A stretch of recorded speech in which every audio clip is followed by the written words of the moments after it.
बताओ पहले क्वेश्चन में क्या दिया है? A particle moves at uniform speed on a parabolic trajectory y is equal to ax square at uniform speed v. You have to find the acceleration of the particle when it passes the point x is equal to 0 और एक दूसरा particle दूसरा point दिए 1, a.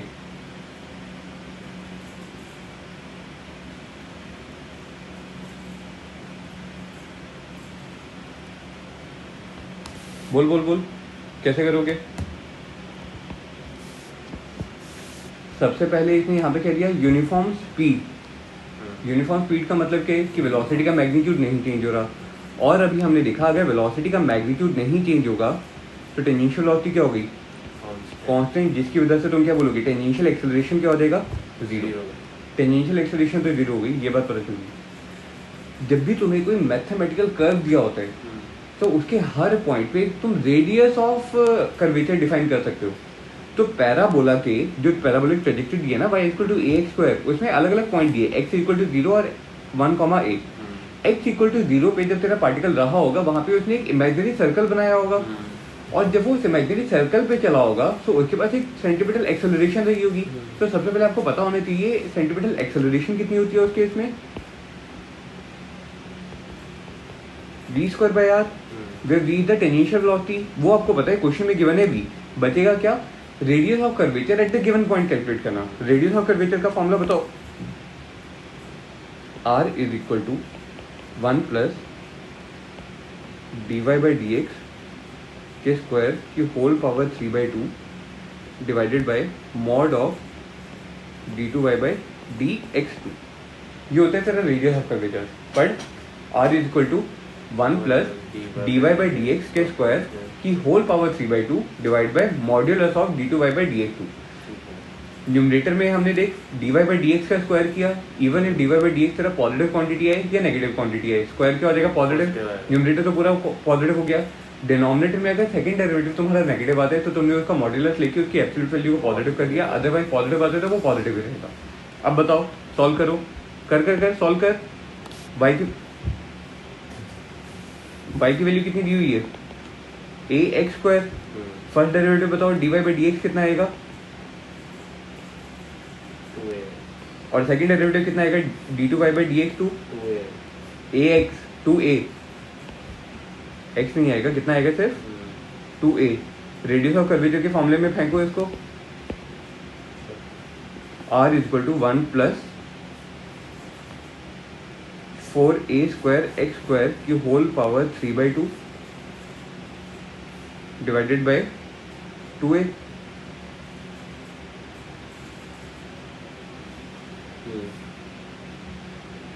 Divide by 2a, radius of curvature मिल गया। अब इसने पूछा गया आपसे क्वेश्चन में the acceleration of the particle when it passes the point x equal to 0। तो पहले पार्ट का जब आप आंसर निकालोगे तो पहले पार्ट के लिए क्या बोलोगे? एट x इक्वल टू 0 फॉर्मूले में पुट कर रेडियस कितना आएगा? 1/2a। सो एक्सेलरेशन कितनी आएगी? v square by 1/2a, so that will come out to be 2a v square. Acceleration find out करनी है, बता एक्सेलरेशन कितनी आएगी? और r कितना है? 1/2a। वैल्यू पुट करो, r की 1/2a, तो टोटल कितना हो गया? 2a v square. बात समझ में आया? दूसरा पॉइंट कौन सा दिया है देख, 1, a। सो दूसरे पॉइंट के लिए तुम क्या बोलोगे? एट x इक्वल टू, अगर देखो कोऑर्डिनेट दिए 1, a, तो वहां पे x कोऑर्डिनेट क्या है उसका? 1, और x कोऑर्डिनेट 1 होने पे उसका रेडियस कितना हो गया? 1 प्लस 4a की power 3/2 divide by 2a। So acceleration कितनी आएगी? v स्क्वायर बाय r, और r की वैल्यू पुट कर दो तो कितना लिखोगे? 2a v square divide by 1 plus 4a square की पावर 3/2।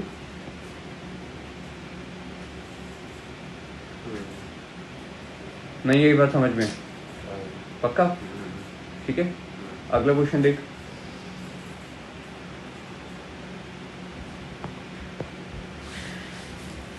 क्या बोला भैया ने नेक्स्ट क्वेश्चन में? A particle moves in a circle of radius √2 metre with zero initial speed. साथ साथ डेटा लिखते जाओ। रेडियस कितना दिए, √2 मीटर, और इनिशियल स्पीड u कितनी है, 0, and then angular acceleration alpha कितना दिया, π/4 रेडियन पर second square. You have to calculate the magnitude of the average velocity of the particle over the time it rotates in quarter of a circle. बताओ।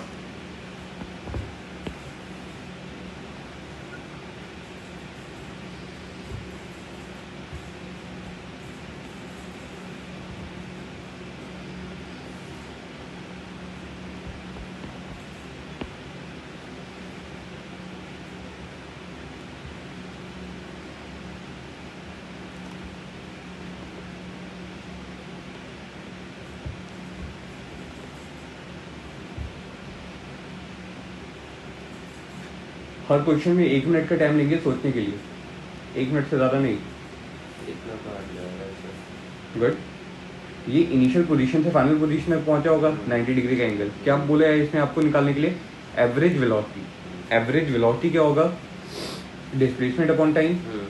Displacement कितना हुआ है पहले तो ये बताओ। जब तुम इनिशियल पोजीशन से फाइनल पोजीशन तक की बात करोगे तो उसका डिस्प्लेसमेंट ये पिंक वाली लाइन के अलॉन्ग होगा। कितनी होगी पिंक वाली लाइन की length,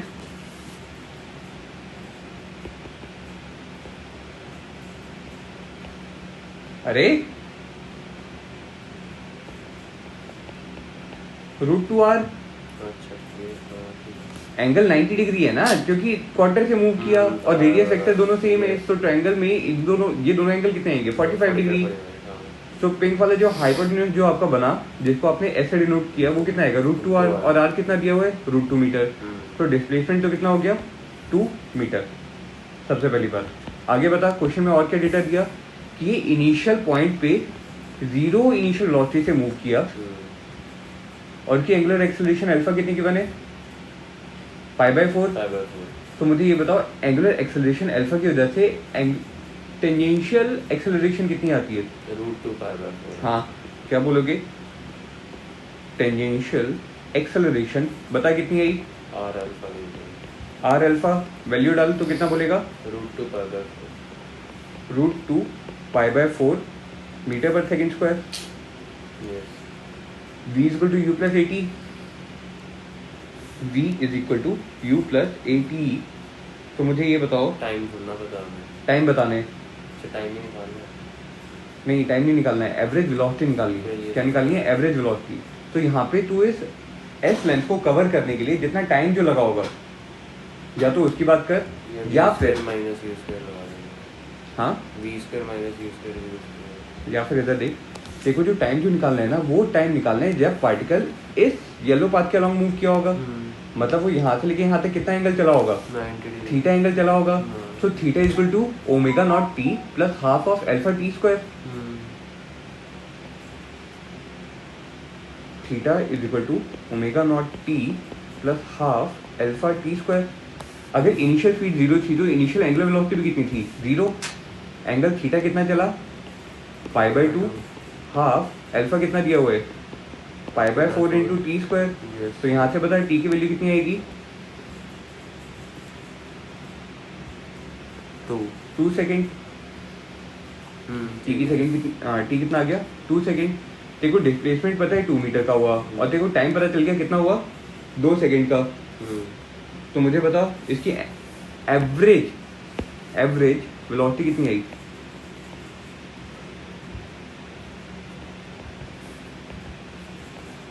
displacement upon time.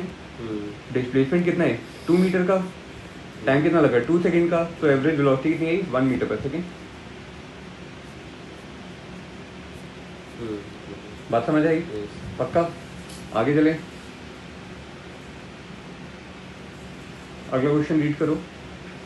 A particle is moving in a circular path at constant tangential acceleration starting from rest. क्या डेटा दिया उसने, u इक्वल टू 0 या ω0 इक्वल टू 0 से स्टार्ट हुआ, और इसके बाद एक कांस्टेंट टेंजेंशियल एक्सेलरेशन है। After time t the total acceleration of the particle makes an angle of 45 degree with the radial direction.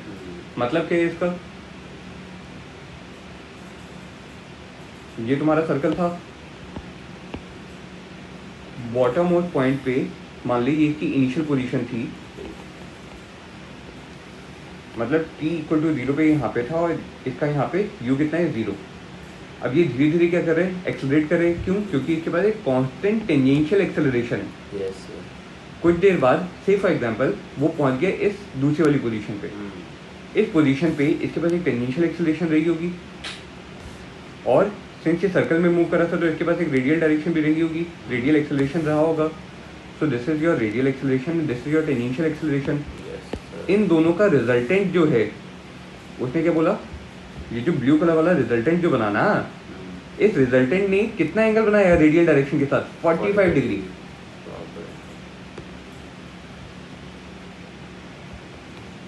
यही बोला। तो इसने पूछा है कि इसकी एंगुलर एक्सेलरेशन कितनी रही होगी, ये आपको फाइंड आउट करना है। अल्फा निकालना है ना, अल्फा निकालना है। रेडियस गिवन है। कुछ नहीं गिवन, क्वेश्चन में जितना डेटा गिवन था वो यहाँ पे मैंने आपको बता दिया।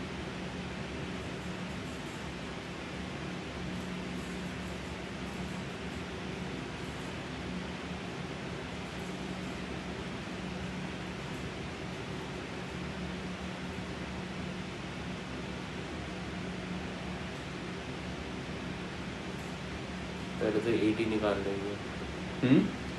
80 निकाल लेंगे। कैसे निकालोगे 80?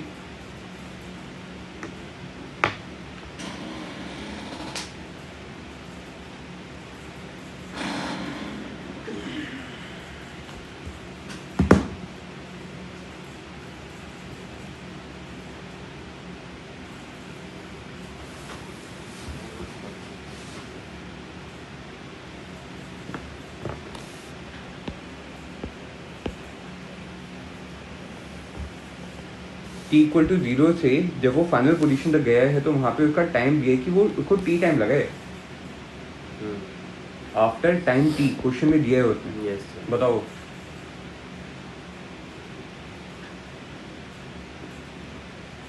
अच्छा, अगर इनिशियली u इक्वल टू 0 से अगर वो स्टार्ट हुआ है तो t टाइम पे इसकी टेंजेंशियल वेलोसिटी कितनी रही होगी, मुझे ये बता। vt is equal to u plus 80 into t. u कितना है? 0। तो मुझे उस इंस्टेंट पे इसकी टेंजेंशियल वेलोसिटी पता है कितना होगा, 80 इंटू टी। कोई दिक्कत तो नहीं। इस इंस्टेंट पे एट टाइम t इसके पास एक रेडियल एक्सेलरेशन रहा होगा। रेडियल एक्सेलरेशन बताओ कितना रहा होगा?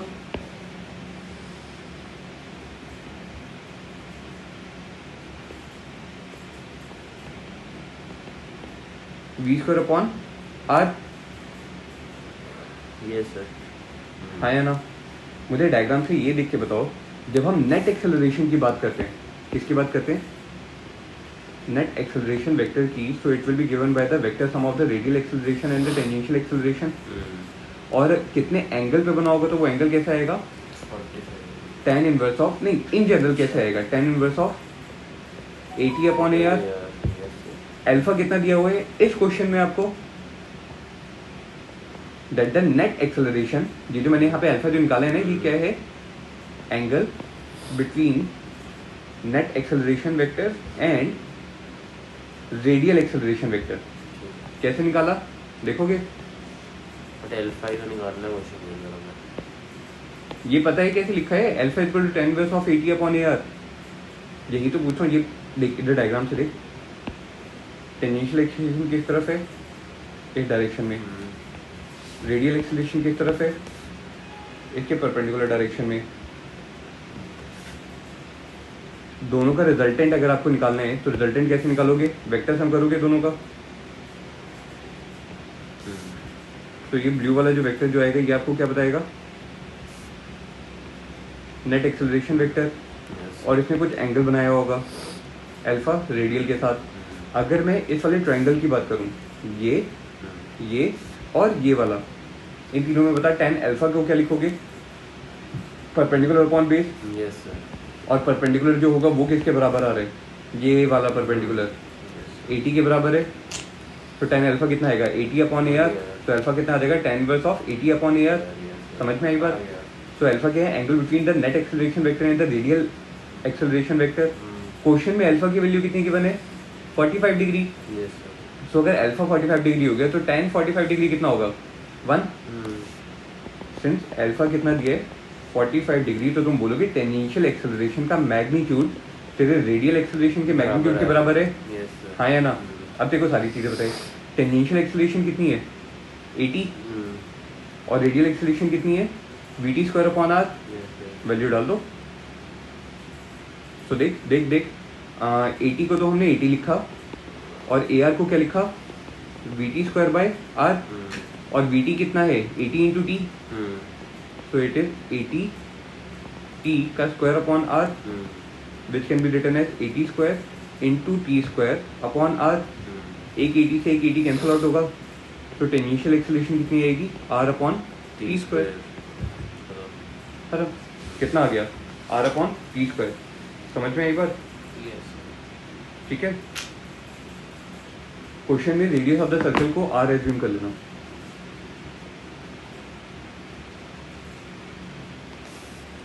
सर्कुलर पाथ जिसका रेडियस कितना गिवन है R, ठीक है। आगे देखो भैया, तू लिख नहीं रहा साथ साथ, लिखा तो है, कहाँ लिखा ये वाला? अभी लिख देता हूँ। लिख अगला। अगले क्वेश्चन में आपको क्या डेटा गिवन है? That initially a Bob is taken in a vertical direction, alpha angle से आपने उसको मूव किया और उस पोजीशन पे उसको रेस्ट पे जाके छोड़ दिया। जब आप इनिशियल पोजीशन से अपने बॉब को रिलीज करोगे तो ये बॉब मूव करना स्टार्ट करेगा। मूव करके जब ये फाइनल पोजीशन पे आया है, जहाँ पे फाइनल पोजीशन पे वर्टिकल के साथ एंगल कितना है थीटा, तो आपको एक्सेलरेशन निकालनी है। ठीक है, निकालो।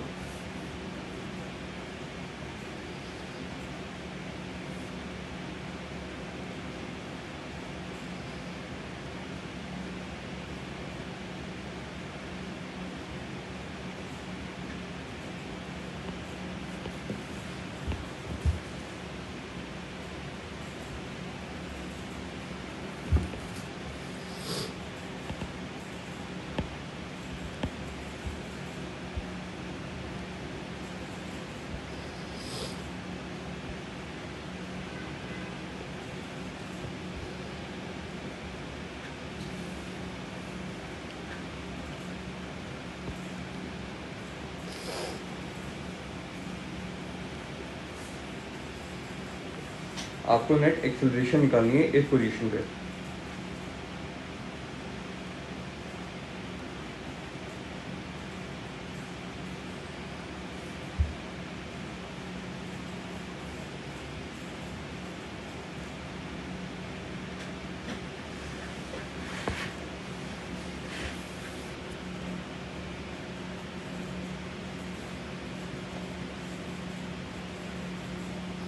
अल्फा माइनस थीटा हुआ है हमारी इस पोजीशन क्यों रे? अल्फा माइनस थीटा क्यों होगा?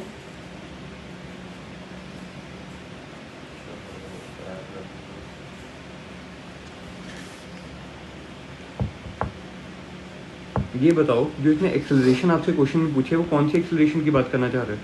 Net x good. क्या आप पूछना चाह रहे हैं? नेट एक्सेलरेशन का मैग्नीट्यूड। सो वो क्या होगा? टेंजेंशियल एक्सेलरेशन का स्क्वायर प्लस सेंटीमीटल या रेडियल एक्सेलरेशन का स्क्वायर। मुझे अलग से बता दो टेंजेंशियल एक्सेलरेशन कितनी है। जब मैं इनिशियल पोजीशन पे बॉब का फ्री बॉडी डायग्राम बनाऊंगा, mg फोर्स कहाँ पे लग रहा होगा? डाउनवर्ड डायरेक्शन में, और इसका कंपोनेंट जो टेंजेंशियल डायरेक्शन में जो आएगा वो कितना आएगा? कितना आएगा? mg sine theta. और mg साइन थीटा किसके बराबर होगा? m इंटू 80, क्योंकि टेंजेंशियल डायरेक्शन में m इंटू 80 आएगा ना। सो 80 को क्या, 80 कितना आएगा तुम्हारा? g sine theta. जैसे जैसे तेरा एंगल चेंज होता रहेगा, टेंजेंशियल एक्सेलरेशन 80 कितना आएगा? g sine theta. तो मुझे टेंजेंशियल एक्सेलरेशन तो पता चली कितनी आएगी?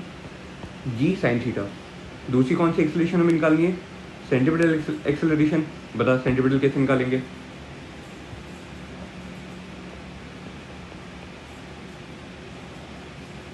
VT स्क्वायर बाय आर जहाँ पे आर के रेडियस ऑफ द सर्कल, वो रेडियस किसके बराबर गिवन है, length of the string L के, तो आर को तो हम एल से रिप्लेस करेंगे। बचेगा क्या निकालना, VT। टेंजेंशियल वेलोसिटी निकालना। टेंजेंशियल वेलोसिटी कैसे निकालोगे, गिवन है कि इनिशियल पोजीशन पे उसको रेस्ट से आपने रिलीज किया था। VT is equals to UT plus हम्म, नहीं, हाँ, V is equals to U plus AT से निकालेंगे। v equal to u plus AT से तो निकालोगे, वहाँ पे ए कौन सा लोगे, टेंजेंशियल एक्सेलरेशन। Yes। और टेंजेंशियल एक्सेलरेशन तेरे थीटा के ऊपर डिपेंड कर रहे हैं। जैसे जैसे थीटा चेंज होता रहेगा वैसे वैसे एक्सेलरेशन चेंज होगी, तो वहाँ से वेलोसिटी क्या होती रहेगी, चेंज होती रहेगी। सो जीरो इनिशियल पोजीशन से फाइनल पोजीशन तक आते वक्त कंटिन्यूसली उसका एंगल चेंज हुआ है, तो आपको इंटीग्रेट करना पड़ेगा यस सर। निकालने के लिए, या तो वो मेथड। उस चीज़ को अवॉइड करने के लिए वर्क पावर एनर्जी के कंसेप्ट से आप एनर्जी को इक्वेट कर सकते हो। कहाँ पे एनर्जी को इक्वेट करोगे बताओ, एक लो इस पिंक वाले लेवल पे जो उसका इनिशियल एनर्जी लेवल है, और एक लो उसका ये वाला लेवल जो उसका फाइनल एनर्जी लेवल है, ग्रीन वाला। ग्रीन वाली फाइनल एनर्जी लेवल है और पिंक वाली क्या है। इनिशियल। अब मुझे बता, तो इस वाले पॉइंट पे रेस्ट पर पकड़ा है तो सिर्फ इसके पास वो टेंशन एनर्जी रहेगी। इनिशियल पॉइंट पे सिर्फ और सिर्फ कौन सी एनर्जी है, पोटेंशियल। तो अगर मैं total mechanical energy initial point की बोलूंगा तो वो क्या होगी, kinetic energy initial plus potential energy initial. Yes. Kinetic energy कितनी है, Zero। जीरो। चल अब बता मुझे फाइनल पॉइंट की मैकेनिकल एनर्जी, काइनेटिक एनर्जी भी होगी और पोटेंशियल भी होगी। प्लस पोटेंशियल एनर्जी भी होगा। इनिशियल और फाइनल का मैग्नीट्यूड क्या होना चाहिए, इक्वल। इक्वल। सो दोनों को अगर इक्वेट करोगे तो बताओ क्या लिखोगे आप, potential energy initial is equal to kinetic energy final plus potential energy final. मतलब फाइनल काइनेटिक एनर्जी कितनी आएगी, initial potential energy minus final potential energy, yes sir. हाँ या ना। अब इनिशियल और फाइनल पोटेंशियल एनर्जी को देखो हम कैलकुलेट कैसे करेंगे यहाँ पे। अगर मैं इस ग्रीन वाले लेवल को अपना बेस लेवल मानूं,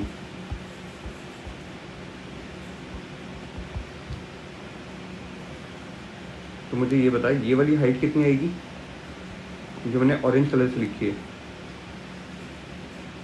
एल कॉस थीटा, हाँ या ना।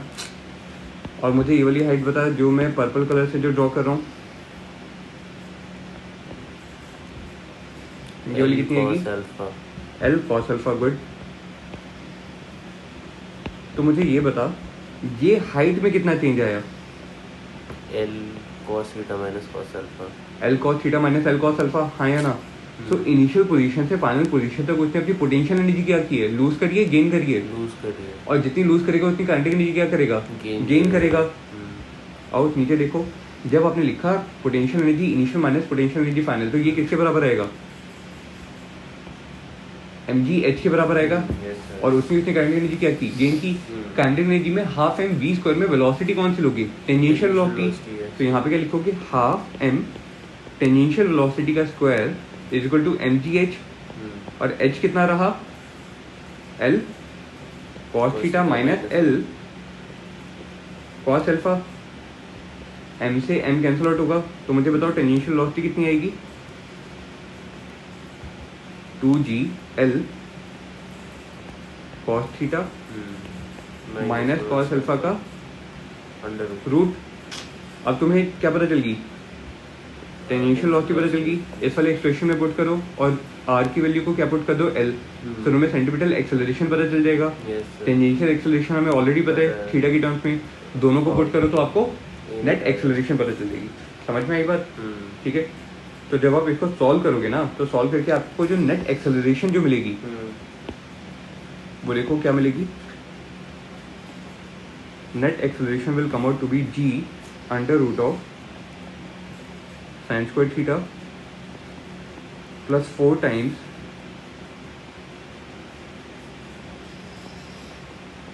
Cos theta minus cos alpha का होल स्क्वायर का रूट। सॉल्व करने के बाद आपको ये समझ में आया, पक्का। कुछ नहीं किया हमने यहाँ पे, सिर्फ और सिर्फ एनर्जी को इक्वेट किया, एनर्जी को कंजर्व करवाया, और दूसरा नेट एक्सेलरेशन को हमने कन्वेंशनल तरीके से कैलकुलेट किया, ठीक है। अदरवाइज जो मेथड आप बोले थे वहाँ से भी कर सकते हो। इंटीग्रेट वहाँ पे आपको acceleration as a general function निकालना पड़ेगा और उसको आप इंटीग्रेट कहाँ से करोगे, from initial angle alpha to the final angle theta. तो वहाँ से आपको वेलोसिटी भी मिल जाएगी और जब आप उसको सॉल्व करोगे तो वेलोसिटी इतनी ही मिलेगी वहाँ पे भी। करके देखना उसको, ठीक है। आगे देखें, नोट कर लो।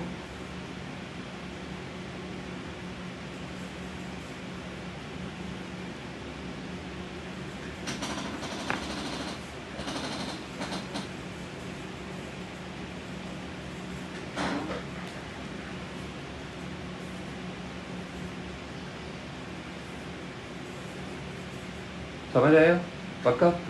अगले क्वेश्चन पे आओ। क्या दिया अगले क्वेश्चन में? When road of a circular turn is dry, the maximum permissible speed for taking a turn on it is 10 meter per second. Find the maximum turning speed on wet road when the friction coefficient reduces to half.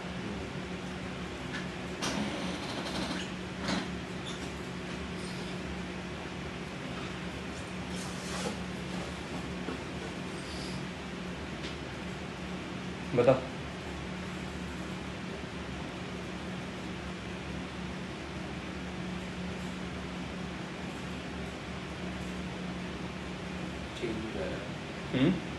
Change हो जाएगी। Change तो होगी, कितनी होगी, कैसे निकालोगे? क्या बोला इसने, दोबारा पढ़। When road of a circular turn is dry, the maximum permissible speed for taking a turn on it is 10 meter per second. Road को वेट कर दिया, कोफिशिएंट ऑफ फ्रिक्शन चेंज हो गया, जिसकी वजह से मैक्सिमम परमिसिबल स्पीड चेंज हो जाएगी। कहीं पे भी इसने रोड की बैंकिंग की बात की है क्या? नहीं की। सो वहाँ पे आप क्या मानोगे कि हॉरिजॉन्टल ट्रैक है आपके पास इस टाइप का, और इस पे कार कैसे मूव कर रही है आपकी?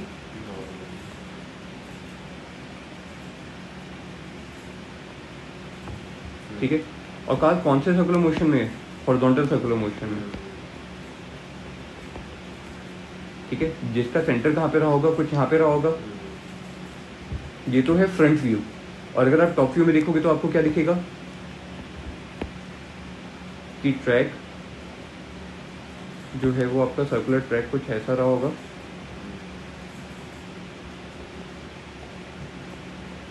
और उस सर्कुलर ट्रैक पे आपकी कार कैसी है, ऐसी, जो कार स्ट्रेट डायरेक्शन में जा रही है। और उस केस में जो इसका सर्कुलर मोशन जो है, जो येलो वाला डॉटेड कर्व है, वो यही वाला डॉटेड कर्व है, ये वाला, और इसका सेंटर कहाँ पे रहा होगा, कुछ यहाँ पे। समझ में आई बात? पक्का? अब मुझे बताओ, बॉडी के ऊपर तुम लगने वाले पहले सारे के सारे फोर्सेस को क्या करोगे? सोचोगे कौन कौन से फोर्सेस लग रहे हैं, बताओ कौन कौन से फोर्सेस लग रहे हैं।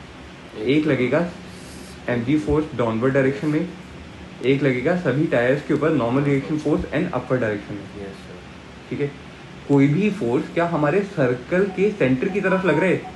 नॉर्मल रिएक्शन फोर्स और mg फोर्स दोनों कहाँ पे लग रहे हैं? वर्टिकल डायरेक्शन में। और आपको फोर्स कौन सी डायरेक्शन में चाहिए? लेकिन ये पिंक कलर वाली डायरेक्शन में, पिंक कलर वाली डायरेक्शन में कोई भी फोर्स नहीं आ रहा, तो कार की टेंडेंसी कहाँ पे होगी फ्लिप करने की? आउटवर्ड डायरेक्शन, जिसको प्रिवेंट कौन करेगा? फ्रिक्शन। कैसे प्रिवेंट करेगा? किस डायरेक्शन में लगेगा फ्रिक्शन फोर्स? इनवर्ड डायरेक्शन में। सो फ्रिक्शनल फोर्स ये ग्रीन कलर वाला इनवर्ड डायरेक्शन में आ गया।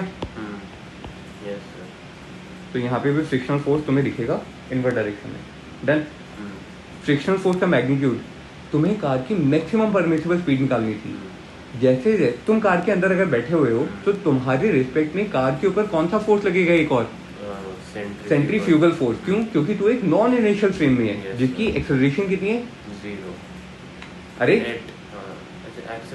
तू कार के अंदर बैठा हुआ है, कार के पास सेंटीमीटर एक्सेलरेशन कितनी है? v²/r। सो ऑब्जर्वर की एक्सेलरेशन कितनी होगी? v²/r। सो तेरे रिस्पेक्ट में कार के ऊपर, सिंस तू कार के अंदर बैठा हुआ है तो नॉन इनिशियल फ्रेम है, तो कार के ऊपर सेंट्रीफ्यूगल फोर्स लगा ना। आउटवर्ड डायरेक्शन में कितना? mv²/r। तू वेलोसिटी v को बढ़ाता जाएगा तो दो तरीके के हो सकते हैं, या तो रेडियस r बढ़े या फिर फ्रिक्शनल फोर्स बढ़े। रेडियस r अगर बढ़ेगा तो कार की स्लिपिंग हो जाएगी, जिसको प्रिवेंट करने के लिए कौन आया हुआ है? Frictional force. तो वेलोसिटी को उतना ही बढ़ा सकते हैं जितना फ्रिक्शन अपनी मैक्सिमम वैल्यू तक पहुंचे, और फ्रिक्शन की मैक्सिमम वैल्यू को क्या बोलते हो? Limiting friction. सो क्या लिखोगे? For safe turning mv square by r should be less than equal to the limiting friction value. Yes, sir. हाँ या ना? लिमिटिंग फ्रिक्शन कितना होता है? म्यू इंटू एन, और इस केस में एन किसके बराबर है? एम जी के बराबर. तो क्या लिखोगे? M we square by r should be less than equal to mu m g. M से एम कैंसिल आउट होगा. सो मैक्सिमम स्पीड, ये पहले ऐसे करो, मैक्सिमम मत लिखो, ये लिखो velocity should be less than equal to under root mu are g. तो मुझे ये बता मैक्सिमम परमिसिबल स्पीड कितनी हुई यहाँ से? Under root mu are g. बात समझ में आई? Yes. So v maximum possible कितना है? Under root mu are g. किस चीज के लिए? For safe turning. इससे ज्यादा अगर वेलोसिटी की तो फ्रिक्शन नहीं प्रिवेंट कर पाएगा, तो तुम्हारी आउटवर्ड डायरेक्शन में स्लिपिंग की वजह से आर बढ़ेगा इन सच ए वे की m v square by r दोबारा किसके बराबर आ जाए? फ्रिक्शन के बराबर आ जाए. यहाँ तक बात समझ में आई? इसने पहले केस में ये मैक्सिमम स्पीड जो दी हुई है इन द फर्स्ट केस कितनी दी है? 10 मीटर पर सेकेंड. दूसरे केस में इसने क्या बोला कि म्यू क्या हो गया? पहले का हाफ हो गया. तो पहले अगर म्यू था तो सेकंड केस में कितना हो गया? Mu by 2. So mu 2 is equal to mu by 2. So उस केस में maximum permissible speed in the second case कितना हो जाएगा? Under root of mu 2 into r g. पहली और दूसरी इक्वेशन दोनों को क्या करते हैं? डिवाइड कर देते हैं. तो क्या आएगा? V max 2 upon v maximum in the first case. तो ये कितना देगा? Under root of mu 2 upon mu. So maximum possible speed in the second case will be equal to पहले केस में कितना है? 10 इंटू 1 बाई रूट 2. तो ये कितना आ गया?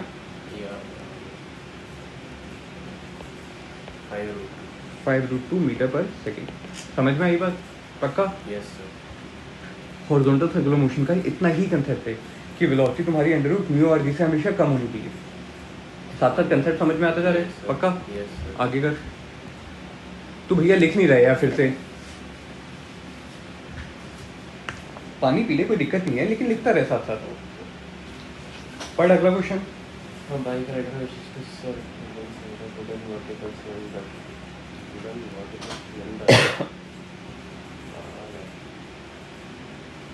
A bike rider wishes to circle inside a wooden vertical cylinder of radius 5 meter with a speed of 5 root 5 meter per second.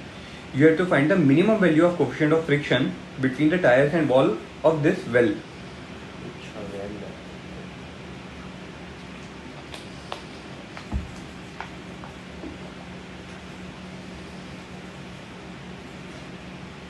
ताकि वो स्लिप ना करे. ताकि वो स्लिप ना करे.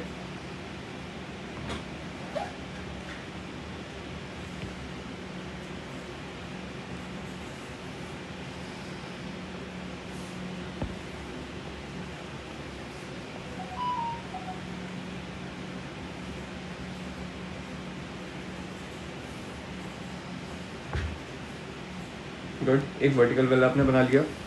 उस वर्टिकल वेल में आपका जो बाइक राइडर है वो इनिशियली इस पिंक वाली पोजीशन पर है और वो क्या कर रहे हैं? सर्कल बना रहे हैं. तो वो ऐसा डॉटेड पिंक कलर वाले सर्कुलर पाथ में मूव कर रहा होगा. तो इस पिंक कलर वाले सर्कुलर पाथ का रेडियस सेंटर कहाँ पे आएगा? बीच में. सो इसके ऊपर अब दो चीज़ें बोल सकते हो दोबारा. या तो बोलो मैं यहाँ पे दो अलग अलग ऑब्जर्वर ड्रॉ कर रहा हूँ. एक जो ग्राउंड पे है जिसको मैंने बोला ऑब्जर्वर नंबर 1, एंड सिंस ये रेस्ट पर है इसलिए ये कौन सा ऑब्जर्वर हो जाएगा? इनर्शियल ऑब्जर्वर हो जाएगा. दूसरा ऑब्जर्वर जो इस बाइक के ऊपर बैठा हुआ है. सर बाइक तेरे सर्कुलर मोशन में है इसलिए जो ऑब्जर्वर नंबर 2 है वो एक्सेलरेटेड मोशन में आ गया, जिसकी वजह से वो कौन सा ऑब्जर्वर बन जाएगा? नॉन इनर्शियल ऑब्जर्वर बन गया. दोनों के रिस्पेक्ट में हम इक्वेशंस लिखेंगे. सबसे पहले जो तेरा बाइक है पिंक कलर वाली बाइक, उसके ऊपर लगने वाले फोर्सेस बता कौन कौन से लग रहे हैं. इसका mg डाउनवर्ड डायरेक्शन में. और बता normal reaction between the wall and the bike centre की तरफ है. किस तरफ लगेगा? सेंटर की तरफ. और बता mg को बैलेंस कौन करेगा? mg को अगर बैलेंस नहीं किया तो बाइक कहाँ पे जाएगी? नीचे की तरफ। तो बाइक की स्लिपिंग टेंडेंसी कहाँ है? डाउनवर्ड डायरेक्शन में। तो फ्रिक्शनल फोर्स कहाँ लगेगा? ऊपर की तरफ। ये लगा फ्रिक्शनल फोर्स F। जो मैंने अभी फ्री बॉडी डायग्राम बनाया है ये किसके रिस्पेक्ट में बनाया है? ऑब्जर्वर 1 या ऑब्जर्वर 2? गलत। 1, क्योंकि 1 को क्या दिख रहा है? वो रेस्ट पर है ना, रेस्ट पर है। इनिशियल फेज में तो कोई स्यूडो फोर्स नहीं लगेगा। तो जो अभी मैंने फ्री बॉडी डायग्राम बनाया है उसके केस में तुम क्या बोलोगे कि for the safe turning of the biker frictional force F किसको इक्वेट करेगा? mg को। या फिर ऐसे मत लिखो, इसको ये लिखो कि mg हमेशा फ्रिक्शन की लिमिटिंग वैल्यू से कम होना चाहिए। अगर mg फ्रिक्शन की लिमिटिंग वैल्यू से ज्यादा हो गया तो वो डाउनवर्ड डायरेक्शन में मूव कर जाएगा। So mg should be less than equal to the limiting value of the frictional force. सबसे पहली बात, limiting value of friction force किसके बराबर होगा? Mu n। So mg should be less than equal to mu n। n बताओ n कितना होगा यहाँ पे? जब तुम ऑब्जर्वर 1 की बात करें तो ऑब्जर्वर 1 को दिखेगा कि जो बाइक राइडर है वो सर्कुलर मोशन में घूम रहे हैं। तो वहां पे normal reaction force as centripetal force behave करेगा। So for observer 1 N behaves as centripetal force. N कैसे बिहेव कर रहे हैं? सेंट्रीपिटल फोर्स की तरह। सेंट्रीपिटल फोर्स कितना होता है? mv square by R. Equate कर दे। So mg should be less than equal to mu times mv square by R. m से m कैंसिल आउट होगा। तो वहां से तुम्हारे पास mu should become greater than equal to R g upon v square. Question में radius दिया हुआ है 5, वेलोसिटी दी है 5√5। तो वैल्यू बता जी की कितनी आएगी, म्यू की कितनी आएगी?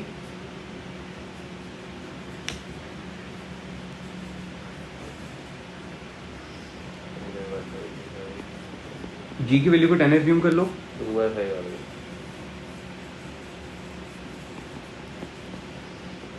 मतलब 0.4, mu greater than equal to 0.4 होना चाहिए। ये तो किसके रिस्पेक्ट में हमने सॉल्व किया? ऑब्जर्वर 1 के रिस्पेक्ट में। अब ऑब्जर्वर 2 पे आ जाओ, मुझे ऑब्जर्वर 2 के रिस्पेक्ट में भी बताओ।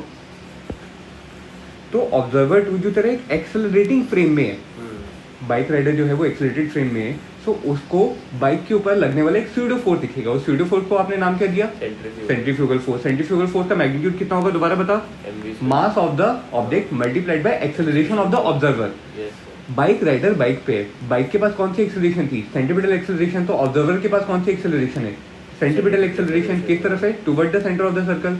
तो बाइक के ऊपर स्यूडो फोर्स जो लगेगा वो कहाँ पे लगेगा? ऑपोजिट डायरेक्शन में एक्सेलरेशन के। मतलब कहाँ पे लगेगा? बाहर की तरफ। मैग्नीट्यूड कितना? Mass of the bike multiplied by acceleration of the observer. और एक्सेलरेशन कितनी है? V square by r. अब ऑब्जर्वर 2 को अपने रिस्पेक्ट में बाइक क्या दिखेगी? इक्विलिब्रियम में। ऑब्जर्वर 2 को अपने रिस्पेक्ट में बाइक क्या दिखेगी? इक्विलिब्रियम में। तो उस केस में आप इक्विलिब्रियम इक्वेशन लिखोगे। कौन सी इक्वेशन लिखोगे? Equilibrium equation. तो आप बोलोगे नॉर्मल रिएक्शन ने mv स्क्वायर बाय आर वाले सेंट्रीफ्यूगल फोर्स को बैलेंस किया और फ्रिक्शनल फोर्स ने mg को बैलेंस किया। समझ में आई बात? पक्का? तो बताओ मुझे आप कैसे लिखोगे ऑब्जर्वर 2 के रिस्पेक्ट में? With respect to observer 2 mg का मैग्नीट्यूड लिमिटिंग फ्रिक्शन से कम होना चाहिए, पहली इक्वेशन। और normal reaction force mv square by r को बैलेंस करेगा। और ऑब्जर्वर 2 के रिस्पेक्ट में आपका बाइक किस में आएगी? इक्विलिब्रियम में। तो इन दोनों इक्वेशन को सॉल्व करोगे तो आपके पास रिजल्ट सेम आएगा। तो यहाँ से एक बात और ध्यान रखना, at the same time centripetal force और सेंट्रीफ्यूगल फोर्स मैग्नीट्यूड में तो बराबर होंगे। दोनों एक टाइम पे लगेंगे या नहीं लगेंगे? कभी नहीं लगेंगे, क्योंकि सेंट्रीपिटल फोर्स तुम बोलते हो एक ऑब्जर्वर के रिस्पेक्ट में और सेंट्रीफ्यूगल फोर्स किसी दूसरे ऑब्जर्वर के रिस्पेक्ट में। पार्टिकल के ऊपर लगने वाले फोर्सेज में सेंट्रीपिटल फोर्स और सेंट्रीफ्यूगल फोर्सेज को एक साथ मत लगा देना। पहले एनालाइज करना कि ऑब्जर्वर तुम कहाँ पे सोच रहे हो। समझ में आई बात? पक्का? आगे बढ़े। अगला क्वेश्चन क्या दिया? अगले क्वेश्चन में इनिशियली आपके वही पेंडुलम बॉब को आपने मूव करवाया। लेंथ आपको गिवन है 130 सेंटीमीटर और रेडियस कितना गिवन है? 50 सेंटीमीटर। यहाँ पे जाके आपने इसको हॉरिजॉन्टल वेलोसिटी देके यूनिफॉर्म सर्कुलर मोशन में मूव करवाया। दोबारा बता मुझे, यूनिफॉर्म सर्कुलर मोशन का मीनिंग क्या है? एक्सेलरेशन, एंगुलर एक्सेलरेशन कांस्टेंट है यूनिफॉर्म सर्कुलर मोशन। सबसे पहले क्या बोलेगा यूनिफॉर्म सर्कुलर मोशन में? दोबारा सुन कि जो तेरा पार्टिकल है, पार्टिकल की एंगुलर वेलोसिटी, बोल पार्टिकल की एंगुलर वेलोसिटी ओमेगा क्या रहेगी? कांस्टेंट रहेगी। Now since v equal to r omega होते हैं और यहाँ पे v कौन सा लिखते हो? टेंजेंशियल। Tangential velocity.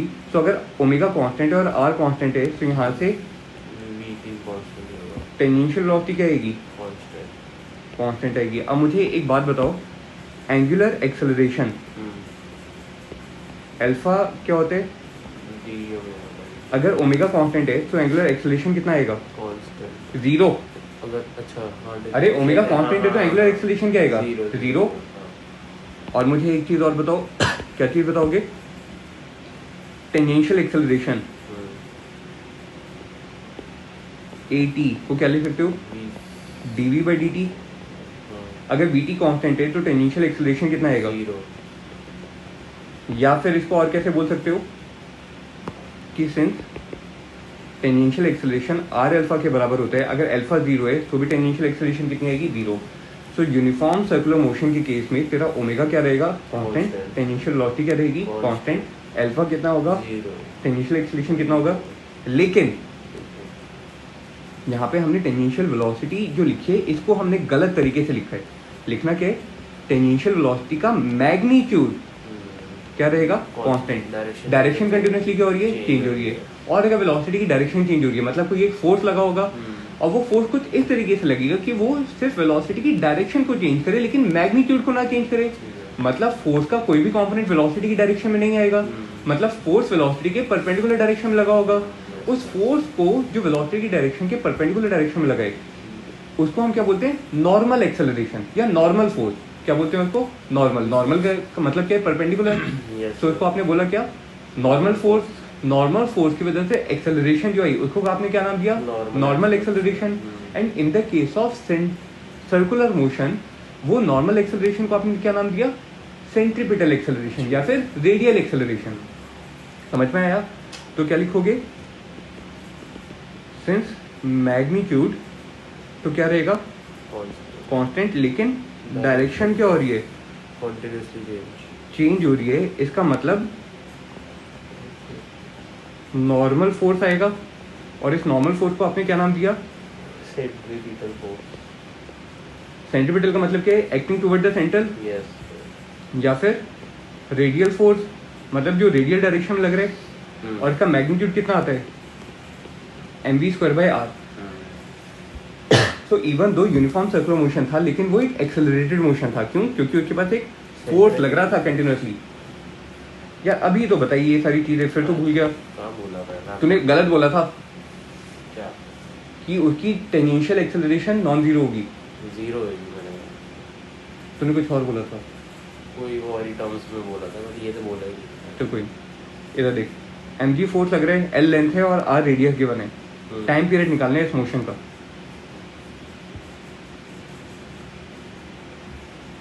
ये बाद में लिखना, पहले क्वेश्चन को सॉल्व कर। क्या पूछा है? Find the time period of its motion. Find the time period of the motion.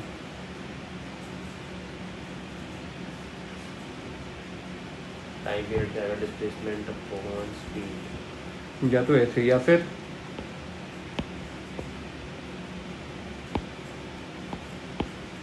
दूसरे तरीके से कैसे बोल सकते हो? बोल।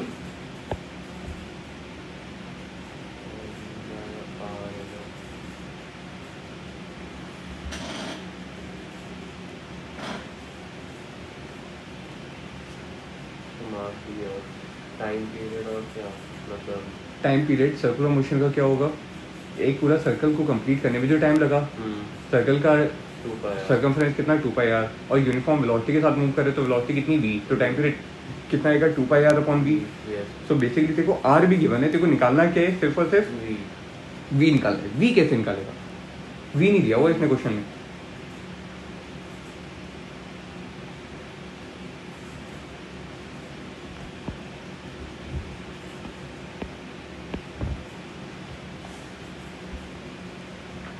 इन एवरी केस ऑफ हॉरिजॉन्टल, बोल बोल। mv स्क्वायर बाय r से बना m we square by r किसने प्रोवाइड किया है यहाँ पे?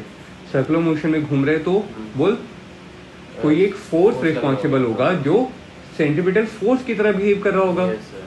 किसके लिए? Observer Observer। स्टेशनरी, मैं स्टेशनरी हूँ, मास एम घूम रहे, मास एम के ऊपर लगने वाले फोर्सेस बता कौन कौन से हैं? M g force downward direction में, और बता कौन सा फोर्स लग रहा है? mv square by r। M we square by R force थोड़ी लगा, M we square by R तो एक फोर्स बना किसी एक फोर्स के आने की वजह से। हाँ, सिस्टम में पहले से एक फोर्स रहा होगा यस सर। जिसने सेंटीमीटर फोर्स की तरह बिहेव किया, तो पहले वो फोर्स तो बता जो बिहेव किया होगा। तो मुझे अभी ये पता है कि टेंशन लगी होगी स्ट्रिंग के ऊपर। अगर मुझे साथ में ये गिवन हो, मतलब एंगल थीटा, यस तो मुझे ये पता चल जाएगा कि ये वाला एंगल थीटा है। सो टेंशन के दो कंपोनेंट हो जाएंगे। एक कंपोनेंट जो आएगा वर्टिकल डायरेक्शन में वो कितना आएगा? टी कॉस थीटा, और जो दूसरा रेडियल डायरेक्शन में जो आएगा वो कितना आएगा? अब तुम बोलोगे टी साइन थीटा के डायरेक्शन में है? रेडियल डायरेक्शन में, इसलिए वो सेंटीमीटर फोर्स की तरह बिहेव करेगा। तो टी साइन थीटा का मैग्नीट्यूड कितना आएगा? M we square by R. समझ में आई बात? तो क्या लिखोगे? T sine theta is equal to M we square by are. और वर्टिकल डायरेक्शन में फोर्सेस को क्या होना पड़ेगा? बैलेंस। तो टी कॉस थीटा किसके बराबर आएगा? एम जी के बराबर। दोनों को डिवाइड कर दे, sine theta upon cos theta कितना आएगा? और राइट हैंड साइड पे क्या लिखोगे? V square upon R g. तो यहाँ से वेलोसिटी वी कितनी आएगी? आर जी tan थीटा का अंडर आर पता है? हाँ पता है, कितना है? 50 सेंटीमीटर। जी पता है? हाँ पता है, कितना है? 10 मीटर पर सेकेंड स्क्वायर। tan थीटा कैसे निकालोगे? tan थीटा एल और आर दिया हुआ है। एल और आर से। गुड। तो यहाँ पे अगर तुम ये वाला ट्रायंगल कंसिडर करो तो यहाँ पे थीटा एंगल हमने ये वाला माने, लेंथ एल कितनी गिवन है? 130 सेंटीमीटर, रेडियस आर कितना गिवन है? 50 सेंटीमीटर। तो सबसे पहले आप क्या निकालोगे यहाँ से? ये हाइट h जो कितनी आएगी? परपेंडिकुलर दिए और हाइपोटेन्यूज दिए। तो परपेंडिकुलर पर हाइपोटेन्यूज दिए मतलब साइन थीटा दिए। तो यहाँ से ये बता साइन थीटा कितना आएगा? R by L 5/13। तो h कितना आ जाएगा? Very good, 120 centimetre. और अगर तुम्हें h पता चल गया, r पता है, तो तुम्हें tan थीटा पता है। tan थीटा क्या आएगा? r by H. r by H 5/12 कितना आएगा? 5/12। सो वेलोसिटी कितनी आ जाएगी? अंडर रूट ऑफ r कितना गिवन है? r 50 g tan थीटा कितना है? r by H. तो यहाँ से तुम्हें वेलोसिटी पता चल गई। और अगर वेलोसिटी पता चल गई तो टाइम पीरियड बताओ आप कितना लिखोगे? यूनिट्स चेंज नहीं करेंगे, वो 10 मीटर पर सेकंड में और वो सेंटीमीटर। किसी भी एक को चेंज कर ले, 50/100 कर दे, क्योंकि यहाँ पे जो आपने tan थीटा लिया है ये तो centimetre upon centimetre cancel out हो जाएगा। r को आपने मीटर में कन्वर्ट कर लिया 50/100 करके। टाइम पीरियड बोल कितना आएगा? टाइम पीरियड को स्मॉल टी से लिख रहा हूँ, सर्कमफेरेंस 2πr/v। आपको वेलोसिटी पता है, जो ऊपर से निकाल लोगे आपको रेडियस पता है कितना? 50 सेंटीमीटर। सॉल्व करोगे तो आपके पास आंसर जो आएगा ना, वो आंसर मैं आपको बता देता हूँ। That will come out to be 2π√3/5 second. समझ आई बात? पक्का?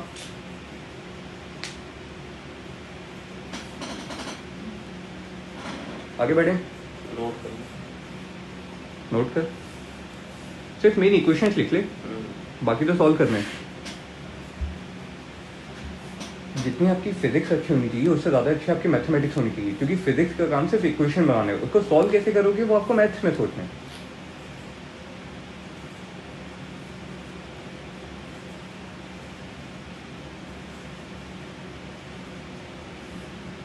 हॉरिजॉन्टल सर्कुलर मोशन के केस में हमेशा आपको फोर्सेस, सबसे पहले फोर्सेस के बारे में सोचोगे, कुछ और नहीं सोचना। वर्टिकल सर्कुलर मोशन में आप फोर्सेस और साथ में एनर्जी को सोचोगे। ठीक है, अगला क्वेश्चन आप क्या बोला अगले क्वेश्चन में? Figure shows a particle of mass m moving inside a smooth surface of vertical cylinder of radius capital R. You have to find the contact force between the particle and cylinder when its speed is v0. जिस instant पे दिखाया हुआ है v0 और वो horizontal के साथ angle कितना बना रहे हैं? अल्फा। इस इंस्टेंट पर contact force between the particle and the cylinder आपको निकालना होगा।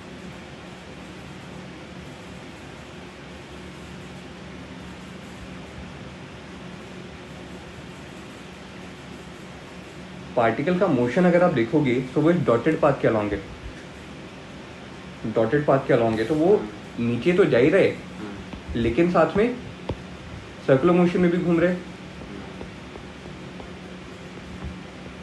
तो मतलब इसका पाथ कैसा है, हेलिकल पाथ। पढ़ा है हेलिकल पाथ के बारे में या नहीं पढ़ा? पढ़ा है ना। हेलिकल पाथ क्या होते हैं? मैग्नेटिक इफेक्ट ऑफ करंट्स में पढ़ा था। जब किसी चार्ज पार्टिकल को आप यूनिफॉर्म मैग्नेटिक फील्ड में प्रोजेक्ट करते हो with the velocity which is not perpendicular to the magnetic field but किसी और डायरेक्शन में भी, तो वहाँ पे सर्कुलर मोशन के साथ सुपर इम्पोज हो जाते हैं उसका लीनियर मोशन, जिसके केस में वो एक स्प्रिंग की डायरेक्शन के अलॉन्ग चलता है, हेलिकल पाथ में चलता है, हाँ या ना। तो वहाँ पे अब सेम वैसे ही कुछ यहाँ पे दिया हुआ है। तो मतलब यहाँ पे जो आपको पाथ जो दिया हुआ है ना पार्टिकल का, जो मैंने ब्लू कलर से हाईलाइट जो किया है, उसमें वेलोसिटी के दो कंपोनेंट रहे होंगे। कौन कौन से कंपोनेंट रहे होंगे? एक कंपोनेंट तो आएगा एक डायरेक्शन में, जो कितना होगा v not cos alpha, v not cos alpha, और दूसरा एक आया होगा वर्टिकल डाउनवर्ड डायरेक्शन में, जो कितना आया होगा v नॉट साइन एल्फा। अब मुझे बता v नॉट साइन एल्फा का काम क्या है? पार्टिकल को यूनिफॉर्म स्पीड से वर्टिकल डायरेक्शन में लेके जाना, नीचे की तरफ जा रहे हैं। v नॉट कॉस अल्फा की वजह से क्या हो रहा है? पार्टिकल अपने हॉरिजॉन्टल सर्कुलर मोशन में मूव कर रहे हैं, पार्टिकल अपने हॉरिजॉन्टल सर्कुलर मोशन में मूव कर रहे हैं। तो मुझे टेंजेंशियल वेलोसिटी पता चल रही है एक तरीके से, हाँ या ना? तो क्या बोलोगे? v नॉट कॉस एल्फा कैसे बिहेव कर रहे हैं? टेंजेंशियल वेलोसिटी की तरह। तो तुझे vt पता चल गया, तो मुझे ये बता रेडियल एक्सेलरेशन देखो पता चल गई। रेडियल एक्सेलरेशन बोलो या फिर सेंट्रीपिटल एक्सेलरेशन, बता कितनी आई? m नहीं, अगर m बोलोगे तो वो तो फोर्स हो गया। तो this is vt square by r। vt देखो पता है कितना है? v नॉट कॉस अल्फा, और r कितना दिया हुआ है? Capital R। तो मुझे सेंट्रीपिटल एक्सेलरेशन पता चल गई, कितनी आई? v not square cos square alpha upon r। अब मुझे ये बताइए सेंट्रीपिटल एक्सेलरेशन किसी एक फोर्स ने प्रोवाइड की होगी, वो फोर्स कौन सा रहा होगा? सिस्टम के अंदर का कोई force as a centripetal force behave किया होगा।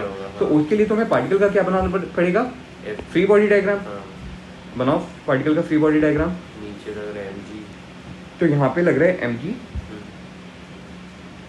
स्मूथ सरफेस दिया है, इट मींस कोई फ्रिक्शन तो है नहीं, साथ में between the wall and the particle one normal reaction force will be there. तो नॉर्मल रिएक्शन फोर्स कहाँ पे लग रहा होगा? इस वाले डायग्राम में देखो, सो टुवर्ड द सेंटर लग रहा होगा, टुवर्ड द सेंटर लग रहा होगा ना। अगर सेंटर यहाँ पे इसका ये वाला बना, समझ में आई बात? अगर इसके पास डाउनवर्ड डायरेक्शन में वेलोसिटी ना होती कोई, तो ये इस वाले ग्रीन वाले पाथ पे चलता। बात समझ में आ गई? पक्का? सो नॉर्मल रिएक्शन फोर्स लग रहे हो उसका कहाँ पे? रेडियली इनवर्ड डायरेक्शन में। सो n किसकी तरह बिहेव करेगा? Mass into centripetal acceleration. तो तुम्हें नॉर्मल रिएक्शन का मैग्नीट्यूड पता चल गया, कितना आएगा? m v not square cos square alpha upon r। समझ में आई बात? पक्का? दिक्कत तो नहीं? आगे बढ़े। क्वेश्चन में आपको सोचना पड़ेगा, ये मत बोल कि सेंट्रीपिटल फोर्स आया, ये बोल कि कौन सा फोर्स ने as a centripetal force behave किया। उस फोर्स को आप सेंट्रीपिटल फोर्स के मैग्नीट्यूड से इक्वेट करोगे। समझ में आई? सिस्टम के ऊपर कभी कोई सेंट्रीपिटल फोर्स नहीं लगता है। दोबारा सुन, सिस्टम के ऊपर अलग से कभी भी कोई सेंट्रीपिटल फोर्स नहीं लगेगा। सिस्टम का कोई force as a centripetal force behave करेगा। कौन से ऑब्जर्वर के लिए? इनर्शियल ऑब्जर्वर के लिए। जब नॉन इनर्शियल ऑब्जर्वर आएगा तो उस केस में पार्टिकल के ऊपर एक फोर्स लग जाएगा। वो फोर्स कौन सा होगा? Pseudo force, centrifugal force. अगला question, a car moves at uniform speed along a curve y is equal to b sin x upon alpha, where b and alpha are positive constants. The friction coefficient is mu. You have to find the maximum possible speed of the car for its motion along curve without sliding, without skidding.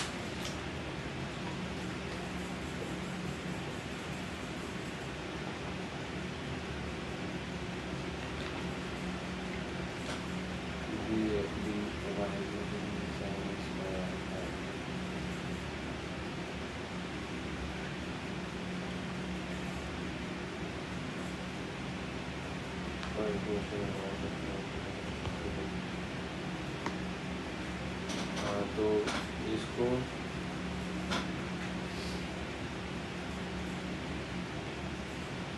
Differentiate कर देंगे with respect to X. किसको differentiate करोगे? y equals to b sin x तो तुझे मिलेगा क्या उससे? dy by dx आ जाएगा। जो देखो क्या बताएगा? स्लोप ऑफ द कर्व बताएगा। हाँ। स्लोप ऑफ द कर्व से क्या मिलेगा? वो हमने रेडियस का फॉर्मूला किया था ना, हाँ गुड। जो अभी हमने रेडियस का जो फॉर्मूला किया था, वो रेडियस का फॉर्मूला पता क्या था? 1 plus r is equal to 1 plus dy by dx का whole square dy by D X का होल स्क्वायर, का पूरी का होल मतलब 3 ये whole power 3/2 3/2 divided by divided by d2y by dx modulus of d2y by dx। dx। ये तो आ गया radius of curvature at a specific point. मुझे लेकिन इसने पूछा क्या है क्वेश्चन में, तूने ये नहीं बोला what is the maximum possible speed. अच्छा। रेडियस नहीं पूछा, इसने मैक्सिमम पॉसिबल स्पीड पूछा है, वो भी हमने निकाली थी। हॉरिजॉन्टल रॉड के लिए ये मैक्सिमम पॉसिबल स्पीड कितनी आती थी? Under root mu are G. Yes sir. मतलब तू देखो maximum possible radius of curvature निकालना है, क्योंकि उसी इंस्टेंट पे इसका वेलोसिटी कितना रहा होगा मैक्सिमम।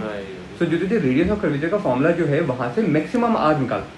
सो सबसे पहले हम स्टेप में क्या करेंगे, आर के लिए y का जो फंक्शन दिया है उसको डिफरेंशिएट करेंगे, तो dy बाई डी एक्स बताओ कितना आएगा, निकाल साथ साथ। b sine x upon alpha दिया है, b sine x upon alpha, तो इसका derivative with respect to x बताओ कितना आएगा। b cos x by alpha और alpha 1 by alpha बाहर आ जाएगा। तो b by alpha cos x by alpha आ गया। Yes. सेकंड डेरिवेटिव बताओ इसका कितना आएगा। 2b by alpha square cos sin minus. ठीक है, तुम्हें रेडियस क्या चाहिए, मैक्सिमम। यहाँ से तुम क्या बोलोगे, रेडियस क्या होना चाहिए, मैक्सिमम। मतलब फर्स्ट डेरिवेटिव इसका क्या होना चाहिए, मैक्सिमम मतलब क्या होना चाहिए, 0। आर अगर मैक्सिमम चाहिए तो आर का फर्स्ट डेरिवेटिव क्या होना चाहिए, 0। मतलब न्यूमरेटर क्या होना चाहिए, नहीं D Y by D X क्या होना चाहिए, 0। 0 हाँ वही।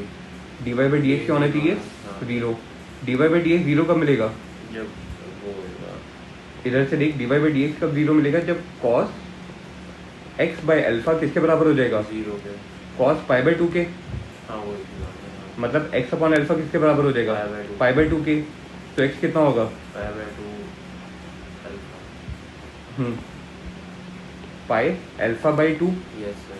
मतलब इस एक्स की वैल्यू पर मैक्सिमम आएगा। मैक्सिमम वेलोसिटी आएगी। सारी वैल्यू पता है, फॉर्मूले में डाल डाल डाल। नहीं तो फिर x की वैल्यू कहाँ डाल दूँ मैं। D Y by D x के फॉर्मूले में डालो एक्स की वैल्यू को, अच्छा वैसे तो D two Y by D X two के एक्सप्रेशन में डालो, और उन दोनों एक्सप्रेशन को रेडियस ऑफ कर्वेचर के फॉर्मूले में डालो, और रेडियस ऑफ कर्वेचर जो निकलेगा उसको वेलोसिटी के फंक्शन में डाल दो। b बाय अल्फा cos π/2 तो 0 होता है तो खत्म ही हो जाएगा। तो वो खत्म हो जाएगा और उसके अंदर b बाय एक्स स्क्वायर आ जाएगा, b बाय अल्फा आएगा नीचे 1। क्या, हाँ सॉरी,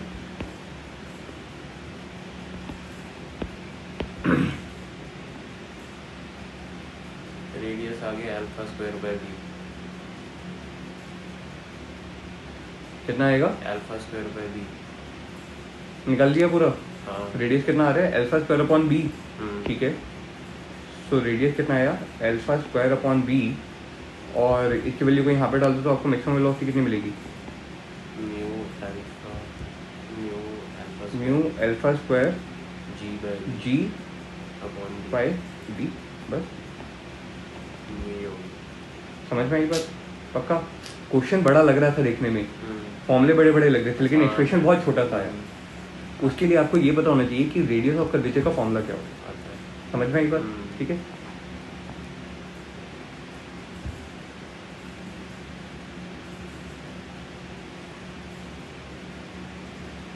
लास्ट क्वेश्चन है, a pendulum bob of mass m and length l is given a horizontal velocity under root 3gl at its bottommost point. ठीक है। You have to calculate the angle of train from vertical when acceleration of bob is at 45 degree with the string.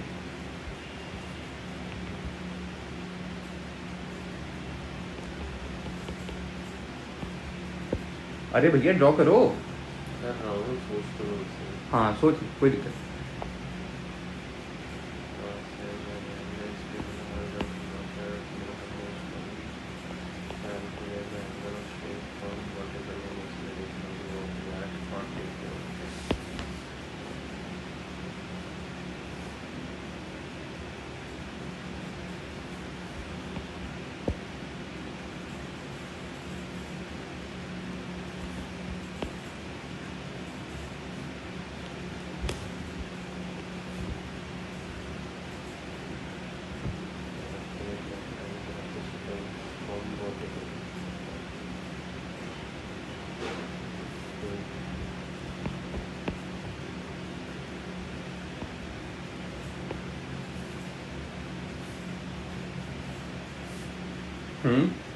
आगे बोल।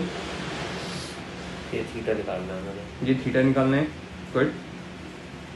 जब acceleration of the bob is at 45 degree with the string, हाँ। acceleration tangential acceleration, नहीं net acceleration। Net acceleration, क्योंकि इसने acceleration के बारे में कुछ बोला नहीं है, हाँ। इसलिए नेट एक्सेलरेशन Under 45 डिग्री पे होनी चाहिए स्ट्रिंग से। स्ट्रिंग से 45 डिग्री का मतलब क्या है? स्ट्रिंग के अलावा कौन सी एक्सेलरेशन होती है हमारे पास? वो रेडियल। रेडियल एक्सेलरेशन, मतलब तेरी net acceleration will be making an angle of 45 degree with the radial radial acceleration. Yes. और अभी हमने देखा था tan अल्फा कितना आता है? वो 80 by 80 बाई ए आर, जहाँ पे अल्फा क्या है? Angle between the net acceleration vector and the radial acceleration. Yes. कितना दिए? 45 45 डिग्री, मतलब आ गया टेंजेंशियल एक्सेलरेशन किसके बराबर होगी? रेडियल रेडियल एक्सेलरेशन के। रेडियल एक्सेलरेशन कितनी है इस केस में? √3g नहीं, इसी में वेलोसिटी दी है सॉरी। किस इंस्टेंट पे निकालनी है ये? इस वाला फाइनल पोजीशन पे। यस फाइनल पोजीशन पे टेंजेंशियल एक्सेलरेशन कितनी होगी? v² by L. 20 radial acceleration कितनी होगी? सॉरी, रेडियल एक्सेलरेशन कितनी होगी? v² by L.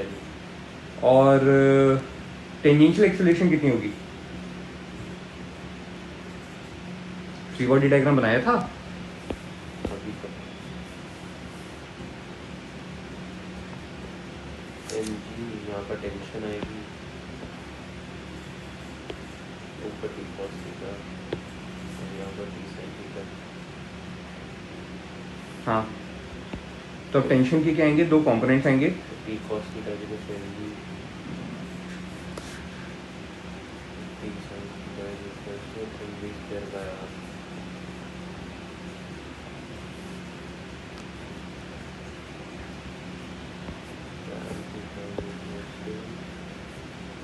जो तेरी स्ट्रिंग है, स्ट्रिंग की लेंथ के अलोंग क्या लगेगा?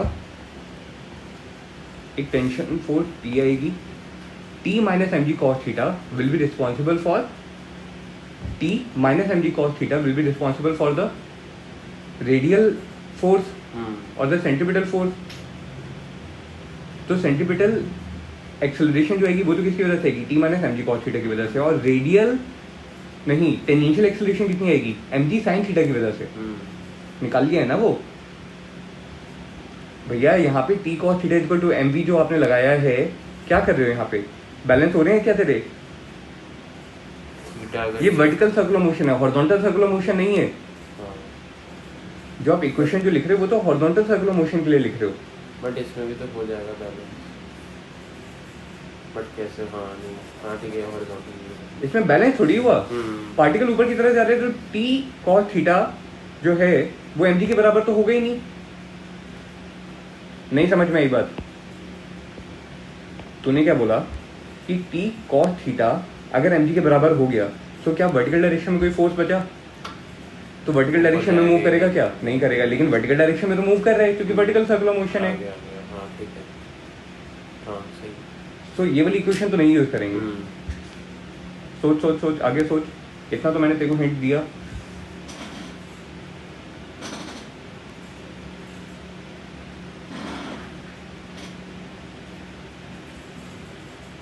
हाँ तो जो एक्सेलरेशन आ रही है वो t minus M G cos theta की डायरेक्शन में आएगी।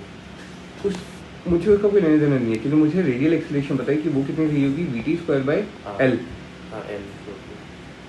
टेंजेंशियल एक्सीलरेशन कितनी रही होगी इस केस में, g sin थीटा। हाँ एम से हाँ ठीक है mg sin थीटा से टेंजेंशियल एक्सीलरेशन कितनी आएगी, जी साइन थीटा रेडियल एक्सीलरेशन कितनी आ रही है, v_t²/2। अब तू vt कैसे निकालेगा भाई, एनर्जी बैलेंस, भाई एनर्जी बैलेंस। एनर्जी कंजर्वेशन तो मुझे ये बताओ, ये हाइट h कितनी आएगी, L l minus l cos theta. L 1 minus cos theta हाँ ठीक है सो h कितना आया, l 1 minus cos theta. Initial energies और फाइनल एनर्जीज क्या होनी चाहिए, इक्वल होनी चाहिए, कर दो इक्वेट। तो आप क्या लिखोगे, from energy conservation half m/u² should be equal to half m v² plus mgh। तो यहाँ से वेलोसिटी v कितनी आएगी, √u² माइनस 2g, और h कितना है, l 1 minus cos theta. Yes तो आपको वेलोसिटी, टेंजेंशियल वेलोसिटी vt पता चल गई, l पता है और g sin थीटा पता है, सबको इक्वेट कर दो। और u भी आपको पता है कितना है, √2gl। तो आपके पास इक्वेशन सिर्फ और सिर्फ थीटा की टर्म्स में आ जाएगी, डाल।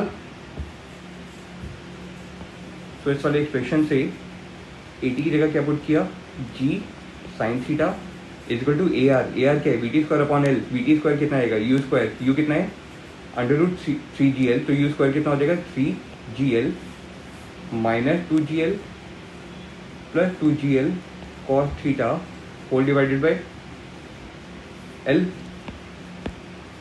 न्यूमरेटर के l और डिनोमिनेटर का l दोनों कैंसिल आउट हो जाएंगे। क्या लिखोगे, g sin theta is equal to g plus 2g cos theta. g भी कैंसिल आउट हो जाएगा। So sin theta should be equal to 1 plus 2 cos theta. Yes यहाँ तक आ गया। नहीं मैं आया नहीं, मैं तो आ जाऊंगा।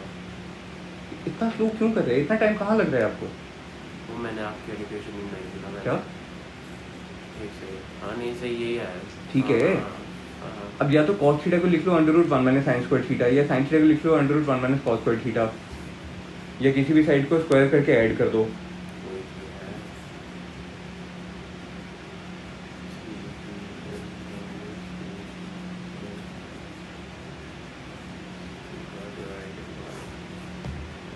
देख देख देख, इसको सॉल्व कैसे करेंगे, sin theta minus 1 is equal to 2 cos theta, square कर दे दोनों साइड का।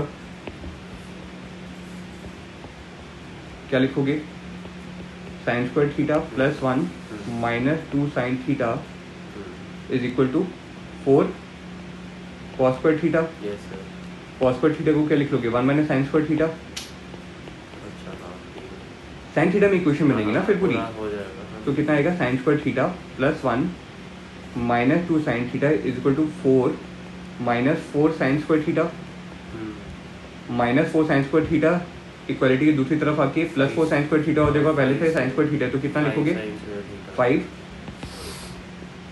तो इसके अंदर तो cos का थीटा में भी इक्वेशन बना ही सकते थे नॉर्मल। क्या, cos का थीटा में भी बना सकते थे। हाँ cos² थीटा में बना लो, चाहो तो हाफ एंगल यूज कर लो, sin थीटा को 2 sin theta 2 sin थीटा/2 cos थीटा/2 use कर लो, और cos थीटा को सिमिलरली दूसरे फॉर्मूले में ले जाओ, sin थीटा या cos थीटा को tan थीटा के फॉर्म में ले जाओ। वो मैथमेटिक्स के तरीके हैं अलग अलग सॉल्व करने के।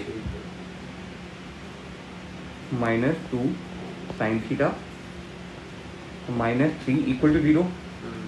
क्या इक्वेशन बनेगी, 5 sin² theta minus 2 sin theta minus 3 equal to 0। तो यहाँ पे आपका वेरिएबल क्या हो गया, sin थीटा, और ये क्वाड्रेटिक इक्वेशन है।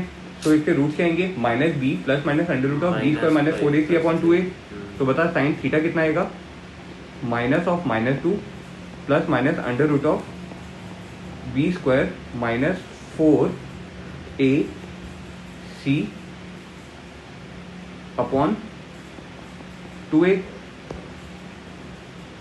sin थीटा की वैल्यू आ जाएगी 1 2 प्लस माइनस कितना आएगा, 8/10। आ गया आंसर। कितना आएगा, या तो प्लस लिया तो 1 आया, नेगेटिव लिया तो माइनस 6/10, मतलब माइनस 3/5। हाँ जी सही है 1 और माइनस 3/5 1 और -3/5, तो थीटा कितना आ जाएगा? π/2 आ जाएगा ये। या साइन इनवर्स ऑफ -3/5। हाँ बात समझ में आई? Yes sir. दो वैल्यूज अभी खत्म, समझ में आया? तो थीटा कितना आएगा? π/2 या फिर साइन इनवर्स ऑफ -3/5। ठीक है।